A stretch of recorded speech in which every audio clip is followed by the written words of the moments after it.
12 months ago, I walked into a Honda dealership, signed the papers, and drove home in a brand new 2024 Honda Civic hatchback. I'd done my research, read all the reviews, watched all the videos. Everyone said the same thing. The Civic is reliable. The Civic is practical. The Civic is a smart choice. And you know what?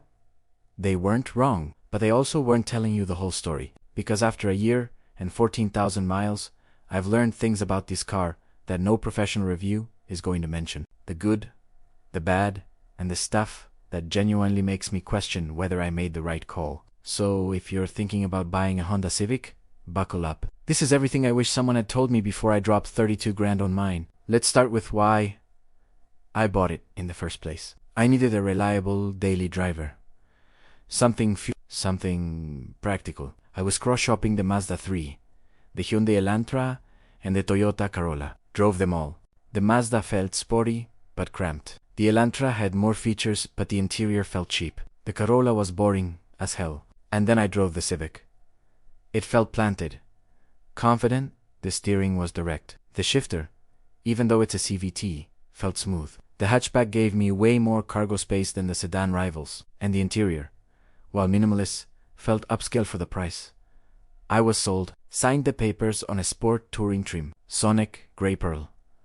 Loaded, navigation, heated seats, leather, the whole package. The first 3 months were honestly great. The fuel economy was incredible. I was averaging 37 miles per gallon in mixed driving.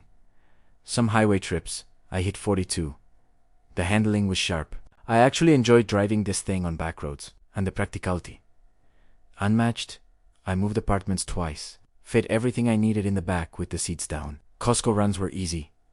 Weekend trips with friends, no problem. The tech worked well. Apple CarPlay was responsive. The safety features like adaptive cruise and lane keeping were solid on long drives. I was thinking I'd made the perfect choice. And then the cracks started showing. The first thing that drove me absolutely insane was the road noise. Consumer Reports mentioned it.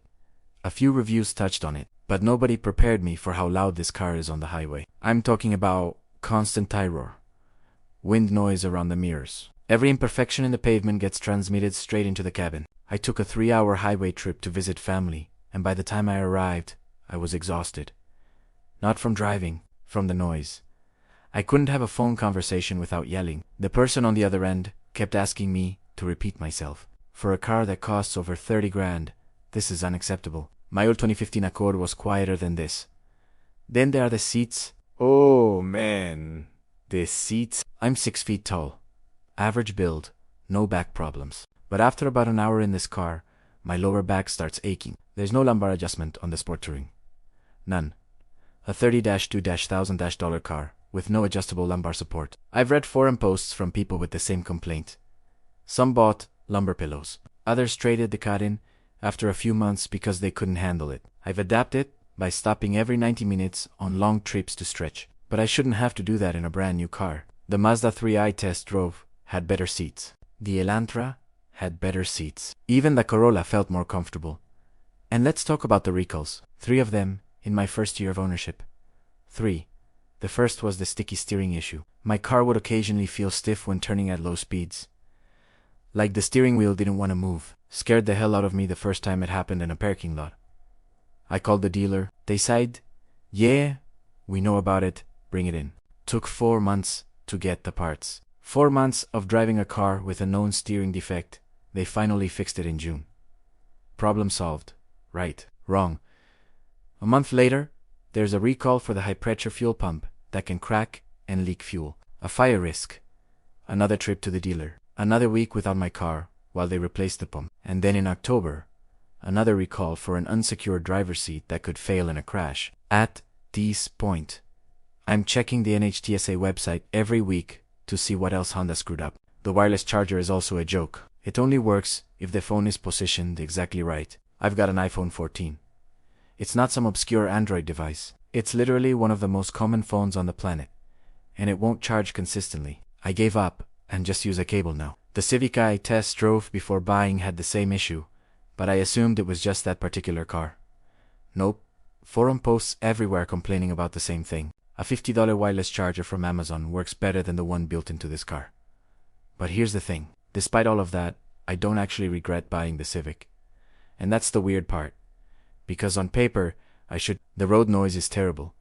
The seats are uncomfortable. The recalls are frustrating. But the car itself is so damn good at everything else that I keep forgiving it. The fuel economy is still incredible. 14,000 miles later, I'm averaging 36 miles per gallon. I've spent maybe $1,200 on gas this year.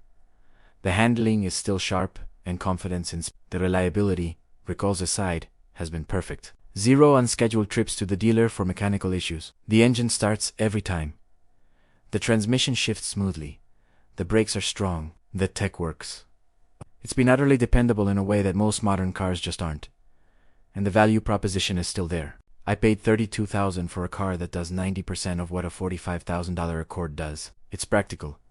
It's efficient. It's fun to drive when you're not on the highway. Edmunds named it a top-rated car. Consumer Reports recommends it.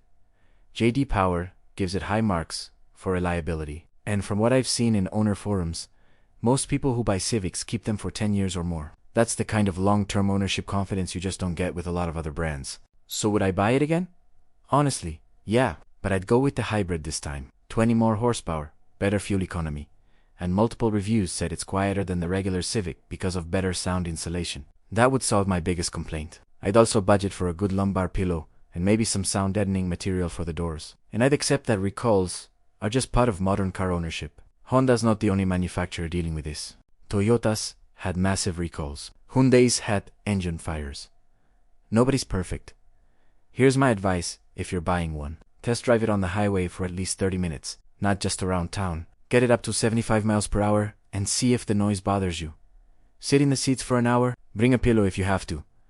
See if your back starts hurting, and check the NHTSA website for recalls on the specific year. And trim you're looking at. If you can live with the road noise and the seat comfort, the Civic is an incredible car.